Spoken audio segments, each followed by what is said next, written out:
talking Bills and Packers. I know I started last week saying exactly this, but I got to start this week with it again. It's week 5. Like, we're already heading into week 5. I know. I'm stressed. I'm stressed about it. It's like already almost halfway through the season. Already almost halfway through. That's how I think about it. Yeah. And it's been kind of a weird season. Like, it hasn't gone the way that I thought it was going to go.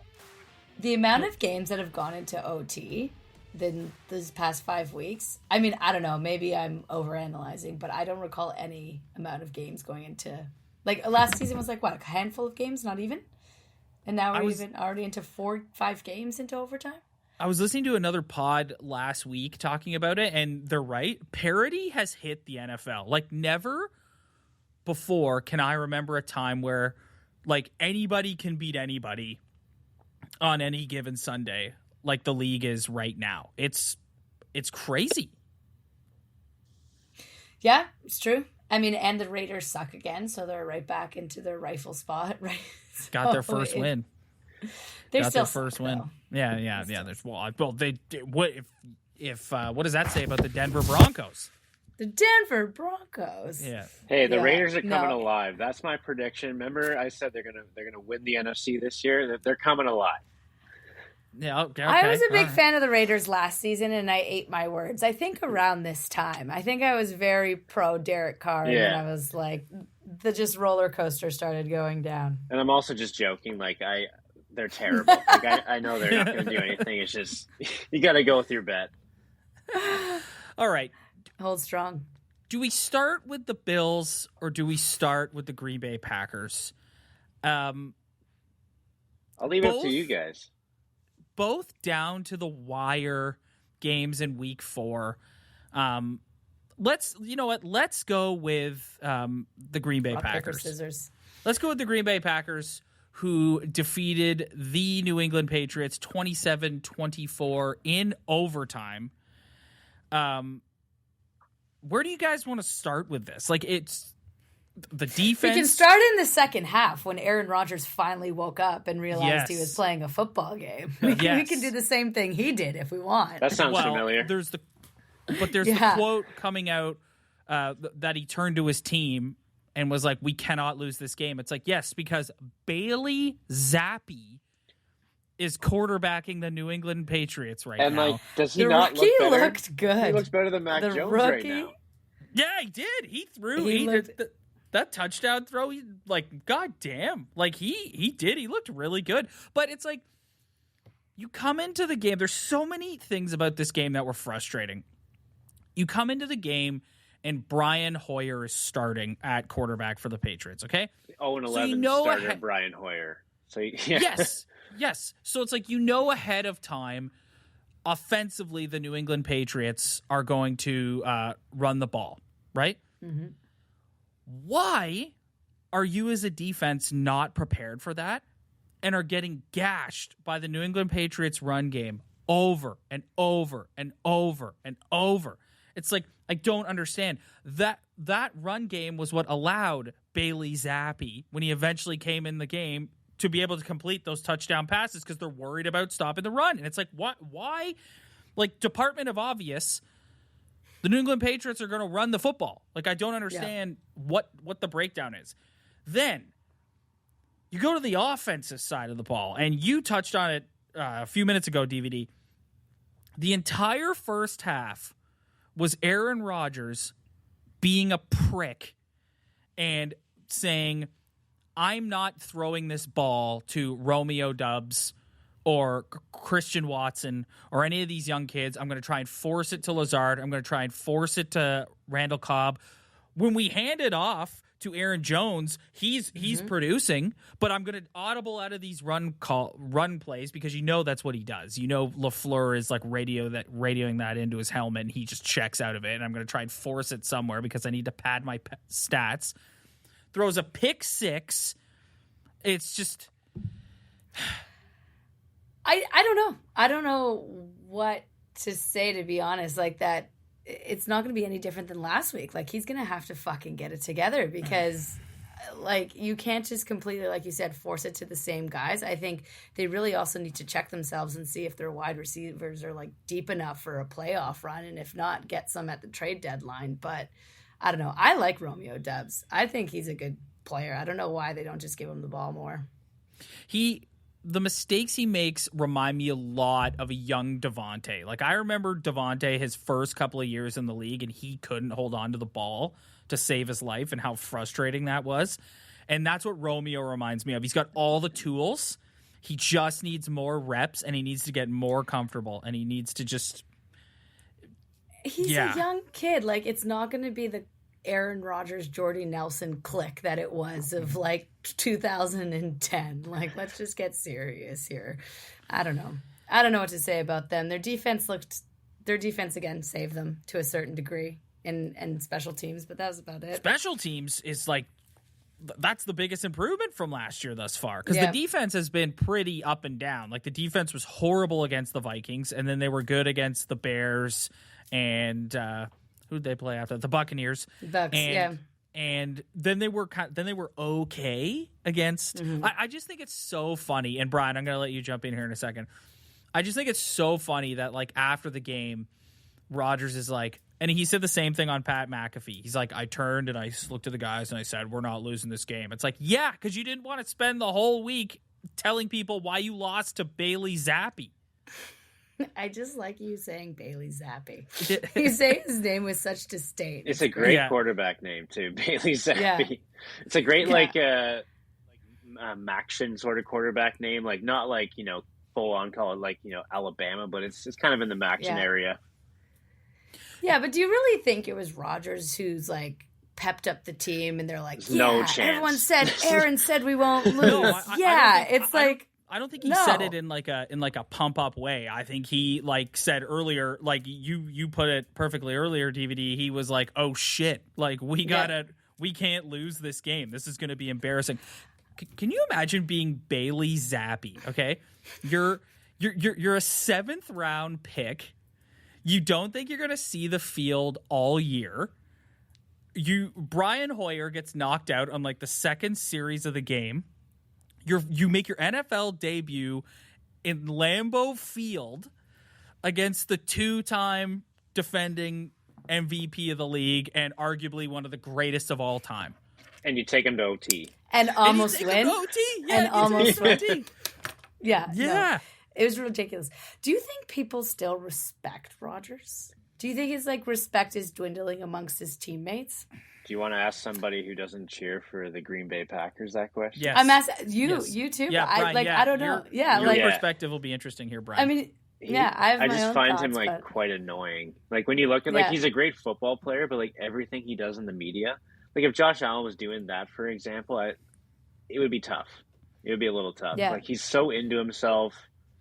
He's just like he's always perfectly posing for every camera's around when he's walking into the stadium. Like there's a few things that bother me, but it's his attitude, and he's just like me. I'm the best. Blah blah blah. But I just don't. He's a great recall him player, always being like that. Like he's definitely not well liked anymore. I can safely say that, and I'm wondering if his respect is correlating with that. It's like post dislike. Miles Teller. Ever since he went on that stupid vacation, he's just become this asshole. He just plays football on the beach in jeans. Yeah, he's definitely lost his mind a little bit. Ayahuasca in there. Yeah, some ayahuasca. Yeah, ayahuasca, he's definitely lost his mind a little bit in the last 3 years, and then it really went off the rails with the whole vaccine thing. Yeah, and you can tell he's so defensive about that. Like I listened to him on Joe Rogan when he was on like a month or so ago, and it's all he wanted to talk about. And Rogan kept trying to like they talked about it a lot, but then Joe kept trying to like change the conversation to like other things, and Rodgers just wanted to keep going back to like defending himself against and pointing the fingers at other people. And I think for me, he has certain guys on the team that he's boys with, right? Like Randall Cobb, David Bakhtiari, like Adams when he was here, Mason Crosby. But there's also a lot of teammates who have come and gone who have not had very nice things to say about him after the fact, because he is the type of guy that, like, he'll roll his eye. He will publicly on national television show you up and roll his eyes at you and point his finger at you. Did you see the clip in the game where he tried to catch the Patriots offside and he's like, snap the fucking ball? Oh yeah, and, that was and then he smacks the center in the back. He like smacks him. It's like, dude, that's a 300-pound man.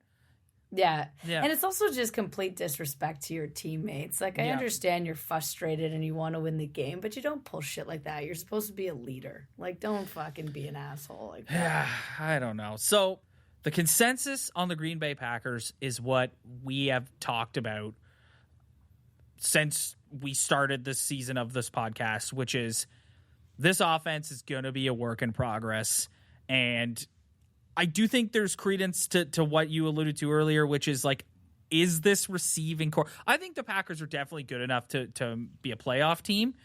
But like, when you look at their talent on the offensive side of the ball, like, are they good enough to be a Super Bowl contender? And right now, I don't think they are. I think they're 1 to 2 good receiving weapons away from being a Super Bowl contender. It's true. No, I agree. But I will say I'm very excited for next week's game in London, also because it's on Thanksgiving weekend for Canadians. I'm so rattled about that.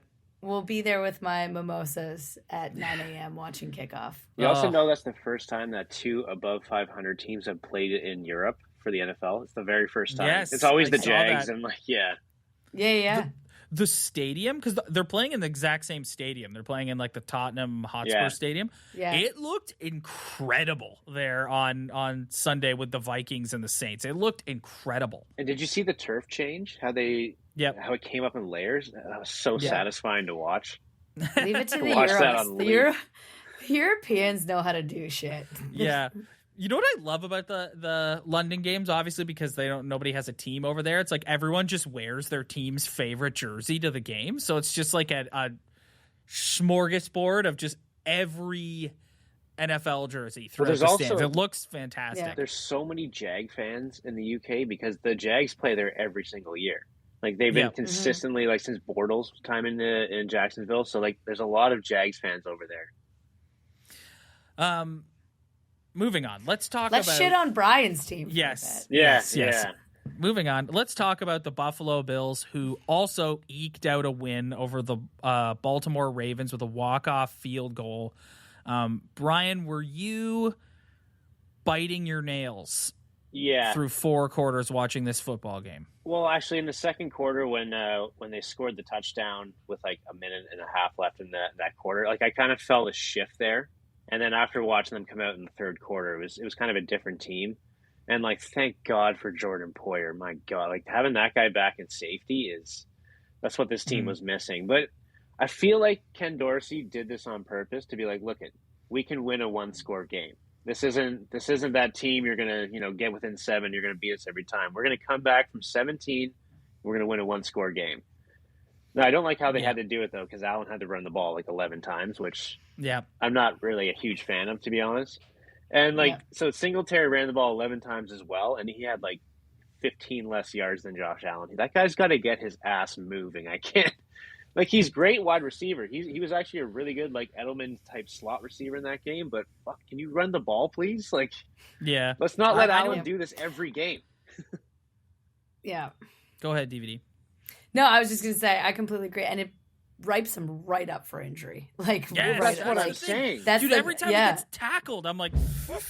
I know. It is... Big guy. Like, when he slams the ground, I'm like, oh, my... Every time it kills me. And, I have to, like, walk away and, like, collect myself after I see that. Yeah, every time he gets tackled, my heart stops. And we've seen the recent NFL concussion protocol, so we all know that's we're going to talk about it. We'll talk about that. Yeah, we'll get to that. That is shocking. Yeah.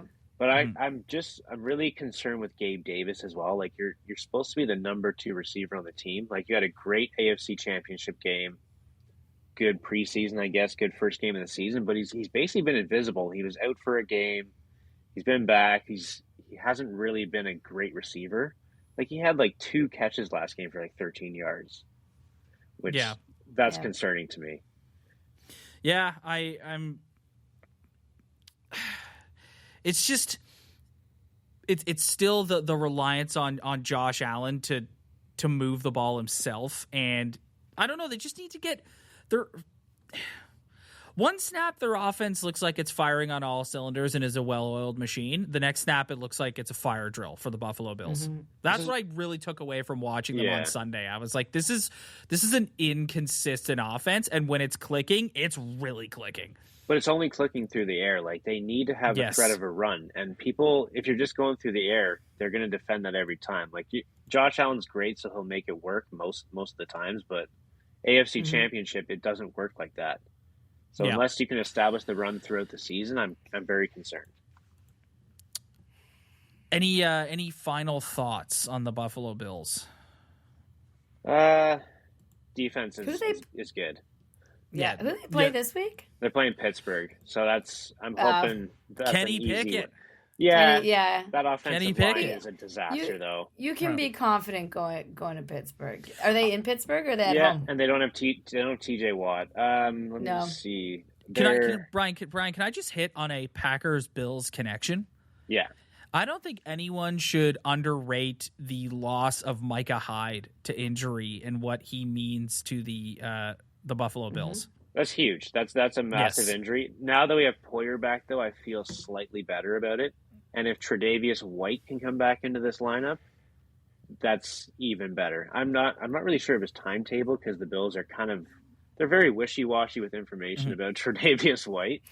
But if he's back there with Poyer, you can get away not having Hyde. But if it's just Poyer back there, I feel bad for him. He's going to have 2 interceptions every game. I have a couple week 4 questions I'd like to hit you guys with before we move on and talk about week 5. Let's start obviously with what happened in Thursday Night Football with Tua Tagovailoa. That was, in all my years watching sports, that was one of the scariest things I've ever seen and one of the most disturbing things I've ever seen. Him falling back and bringing his hands up and his fingers kind of going numb or whatever. Yeah. That was really, really messed up. And all this talk now after the fact about what should have happened, what shouldn't have happened. And I don't know, just quickly, each of you touch on where you stand on this and what I think everyone's in agreement. He shouldn't have been out there and he should have been pulled off the field the week prior against Buffalo when he collapsed to the ground. But do you think I'm seeing like Mike McDaniel, the coach of the Dolphins, taking some shit for this, and he definitely deserves blame. But at the same time, it's he's not a doctor. Are you guys with me on that, or is it no, you're a human being, he shouldn't be out there? It's tough. I mean, I agree with you. He's not a doctor, and he's going to get the opinion of the medical staff that he has around him. And then he's going to look at Tua and be like, are you cool to go out there? And of course, Tua's going to be 1,000% let me play football. Yep. He's probably, unless he was really messed up, which he was, but knowingly really messed up, I don't think he was going to be the one to be like, take me out, please. So it's just a sad circumstance. It just goes to show you that it's kind of a win at all cost mentality still in the NFL. And no matter how much Goodell projects that they're going to do much better by the players with all their concussion protocols and research, it's then you see that. And I agree. I did the whole grab my pearls, what the fuck is happening? Because it was super messed up to see that. It was pretty, and I feel bad for him because not only is this his livelihood, this is how he gets paid. This is his mental health for a long, long, long time, mental and physical health. Yeah. Brian? Yeah, I feel the same way as DVD.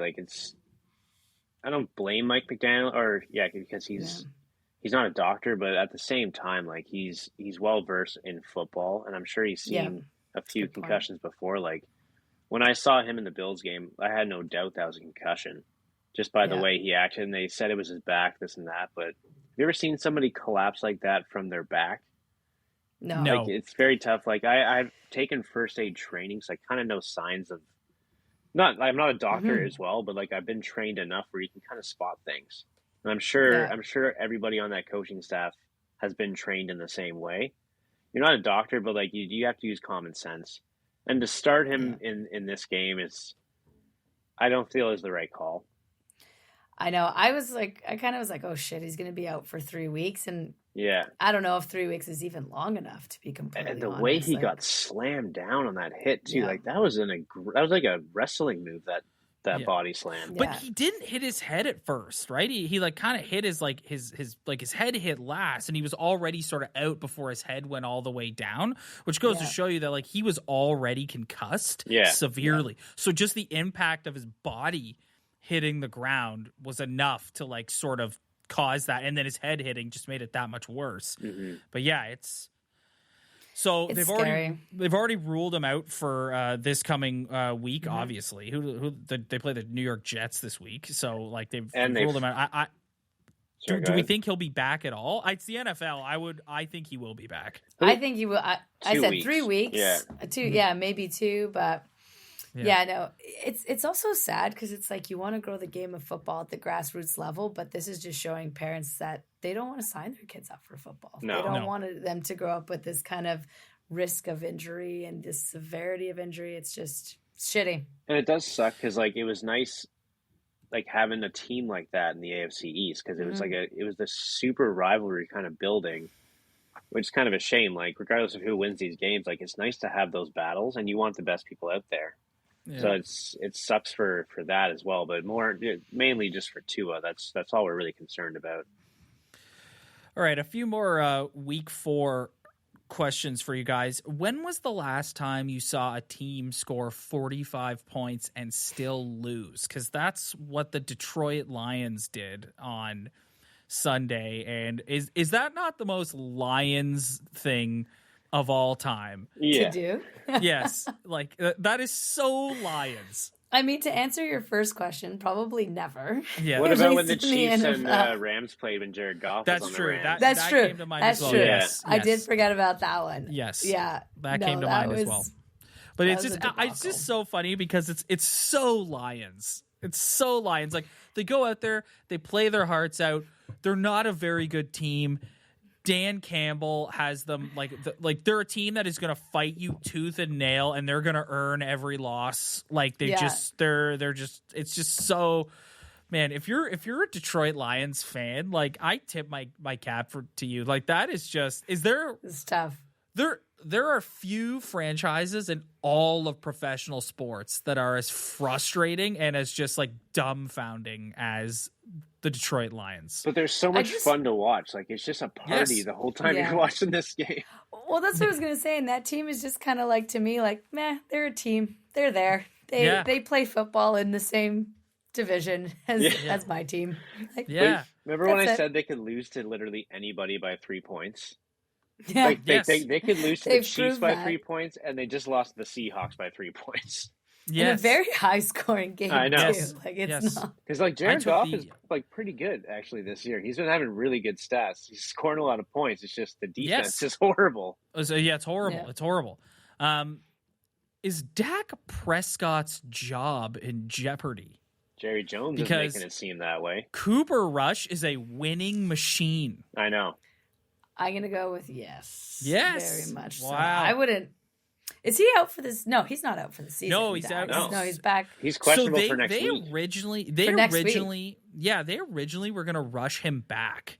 But as I said, no need to rush. Cooper, yes, no need to rush. There's only one rush around here, and it's Cooper. You know what? They'll probably start him when he's ready, and then if they start to lose, it'll be like, get out of there. They'll yank him right out. Last week 4 question. Are the Kansas City Chiefs back, or are the Tampa Bay Buccaneers just in a bad way right now, as we saw the report today that Tom Brady and Gisele Bündchen have hired divorce attorneys? And there's been so many like funny memes and stuff since that game about how Tom Brady destroyed his family just to play the Carolina Panthers 2 more times. Like really, really funny memes since that. I didn't see that. That's awesome. There's been even funnier photos as well. Yes. Oh my God. He's going to be downing a lot of avocado tequila tonight. I know what you're alluding to there, you know Brian. what I'm talking about, Rob. Dude, I'm sorry, man. That's offside. I the didn't. two Okay, someone has to pictures are text this to offside. me. So no. Have you seen the picture of that Antonio Brown posted of him and Giselle hugging after the Buccaneers won the Super Bowl 2 years ago? And what's the caption, Brian? It's like, "What's up, Giselle?" or something like that. Yeah, he was like basically Antonio saying, Brown posted that, or he the posted internet that. did? No, Antonio posted Antonio that. Brown did. And just before that, he posted That's a picture of spicy. himself in a Dubai pool, Exposing himself to a bunch of women in the pool. Yes. And we don't think he's a sexual predator, and he only got at first, 6 games? Now he's gotten 11. To call out your boy Brady like that, who is the Took you only in. person who would take you in and give you a shot. It's sad. Yeah. But to answer your question, Wow. Rob, I think it's a bit of both. I think the Chiefs are back, and I just think Tom Brady is going through some shit. So there's not that tiger that's going to be finding these no-name receivers right now. Should he even have come back in the first place? Probably I don't not. think so. Probably I not. know. I know think it doesn't the matter. Buccaneers... It's spilt milk now, but come on, man. You had your goodbye parade. Yeah. Just fucking go home to your hot wife and do your multi-million-dollar. Well, not anymore. Job. Yeah, not anymore. Well, he would have still had a wife if he stayed retired. Yes, I was on here last week and I was praising their defense and saying when their defense is clicking, it's one of the best in the league, and I still believe that. But oh my God, were they bad on Sunday night? And yeah, the offense just moves. Brady threw for some ridiculous total of yards. He threw for where is it? I had it in front of me here. He threw for 385 yards. Yeah. So I was gonna say 300 some odd yards. So it's but their offense, it just moves in slow motion. It's got no mojo to it. This is why it moves in slow motion. Their running backs combined for 6 total rushes with a total of 3 yards gained. Yeah, so Leonard Fournette was -3 yards. -3 yards. Yeah, and it's you just and then he had Mike Evans back, and Chris Godwin can't stay healthy. No. And Cameron Brate left the game for a little bit, and they signed Julio Jones, and he can't stay healthy, and it's they need Julian Edelman. That's who they need.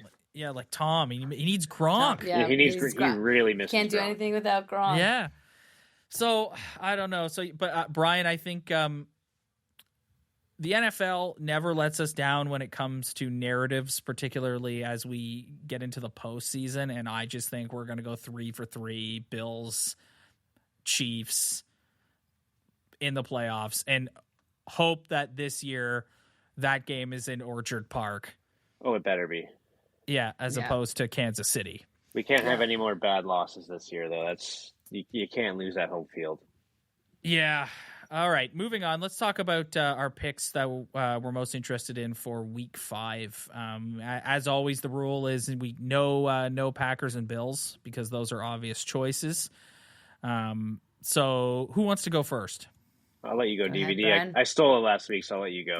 I think that was an obvious one. Well, I have 2 just in case. I kind of pay attention to the Chargers-Browns this weekend. Ooh, Oh, okay. Nice. I thought that, you know what, the Browns, for some reason, sometimes they're a little bit of the silent heroes, so we'll see what happens with those 2. I like them. Brian? Got a little money on it, so we'll see. Nice. Yeah, that's good. So I'm going with the Bengals and Ravens. Yeah. I think this is a Nice. big game for the Ravens because they have a loss to the Dolphins now, a loss to the Bills. They haven't looked great overall. Lamar Jackson. Divisional game. Jackson's having trouble coming back and holding leads. So there's a lot of questions there, especially in a contract year. I know his numbers are great, but I mean, you're only as good as your record. So I think there's some concern in Baltimore right now. I am going to go. You know what? I looked at the slate before I jumped on with you guys, and there's not this week. I never want to. I started the show lamenting how it's already week 5, and you never want to kind of go because the football season is so short. But there are a lot of games this weekend where it's the Lions and the Patriots and the Thursday Texans night is a and joke. Yeah. The Colts and the Broncos. Broncos. The Seahawks and the Saints, like I'm the gonna Bears alphabetize and my the CDs Vikings. on Thursday. Yeah, like no, Your CDs, no, that's, thanks. Yeah, your that's a CD blast from a collection. past. Yeah, your CD collection. Okay, I'm gonna go with the both the 425 games are interesting. You got the Eagles and the Cardinals. You got the Philadelphia Eagles, who are the only undefeated team left in the league, and the Cardinals are always formidable with Kyler Murray. But I think the Eagles are going to be 5-0 at the end of the weekend. And then you got the Cowboys and the Rams. Like last night on Monday Night Football, man, the LA Rams are not they do not look like the Super Bowl champion that they were last year. No. They also, that's Kyle Shanahan, though. You know how he dominates Sean McVay. Yes. Yeah. So, but what's happened is it's put the Rams now in a bit of a desperate position, because now they have a divisional loss to the 49ers. You got the Cowboys, who are rolling, coming into SoFi. So, yeah, it's kind of a desperate game for them. So that's a pretty good 425 showdown there. I also like the Monday Nighter. Vegas and Chiefs. Vegas. Yeah. Do you think? I think the Chiefs are gonna roll. I don't know. That seems like a trap game for the Chiefs. They sometimes get like too cute with it, especially in prime time. Oh God! I could see some fuck shit going down, and maybe Vegas pulling off a win here. Guys, I'm gonna come clean here. I'm gonna say, like, and I know this is rich coming from a guy who cheers for a team that Aaron Rodgers is the quarterback of, but I'm tired of Pat Mahomes, and I have the utmost respect for him. He's amazing. The stuff he does is amazing. I'm not taking any of that away from him, and I'm not downgrading any of the stuff he does, not for a second. But God, I'm just so tired. Like, can we just go 1 week without talking about how otherworldly Patrick Mahomes is? Like, I'm so tired of it. I agree. Brian's tired of his brother. I was going to mention that. Yeah. He's Brian doesn't want anything to do with the Mahomes family or its affiliates. Yeah, his stupid brother's TikToks. Like, no thanks. I'm pretty annoyed. He also kind of sounds like a cartoon character, which drives me a little bit up the wall. Yeah, my brother calls him a Muppet, and I was like, oh, or that's a bit much. Cookie Monster, like Kermit sort of mixture there. I know. It's gross. Yes. He's like the singer of July Talk. If you guys ever heard of that band. Yes. But make it July Talk, but make it Muppets. Yeah, make it Muppets. Yeah. Anyone in the U.S. that's watching this, Brian, has no idea who July Talk is. They're like, Thanksgiving, July Talk? Like, what the hell are these people talking about? Yeah. What's this bizarro Talking land? Smack podcast here. The Tragically Hip, Yeah. Right. Yeah, so I think that's it for us this week, guys. Like I said, we will soldier on. I'm so rattled about this 9:30 a.m. start for the Packers because my wife and I are going to a wedding the night before. So that's tough. That's Bailey's and coffee. Yeah, that's an early morning wake up call, and you gotta get the turkey prepped in the morning too, and do all the right. So it's just I'm gonna have to be mindful of that as I'm drinking my 17th glass of wine. You should do continuing, or your 18th glass Sunday morning as you continue the party. Yes. Yeah, you should do like a bit of it in bed on the phone, and then just like zombie your way to the couch, and then that's kind of how I do those early morning games. Like, I got the TV. I got the TV in the bedroom.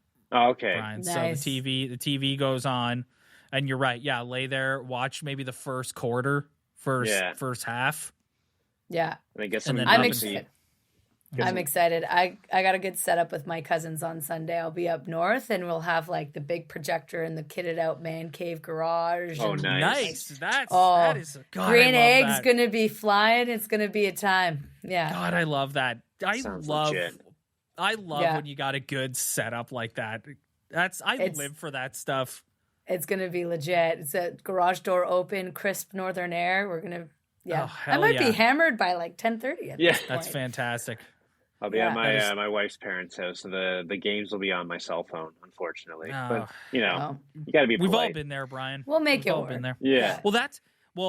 Brian, you got to be like me and put your foot down, because like we've got So some of my family members are going to the same wedding as me on Saturday. So my family's doing Thanksgiving the following weekend because everyone's just off doing things. So we're gonna do like a delayed one. And so my wife was like, "Do you want to go to like my mom's house, like my in-laws?" And I'm like, "No, because if we do it here, I control what's on the television." Good point. That's the way to do it. Even my parents' house, if we do it there, I can control that TV. That's no problem. Yeah. Yes. Strategic thinking at its finest. Yes, but you go to the in-laws and it's like, oh no. It's usually a good movie with no problem there, but like I want to watch the football game. Yeah.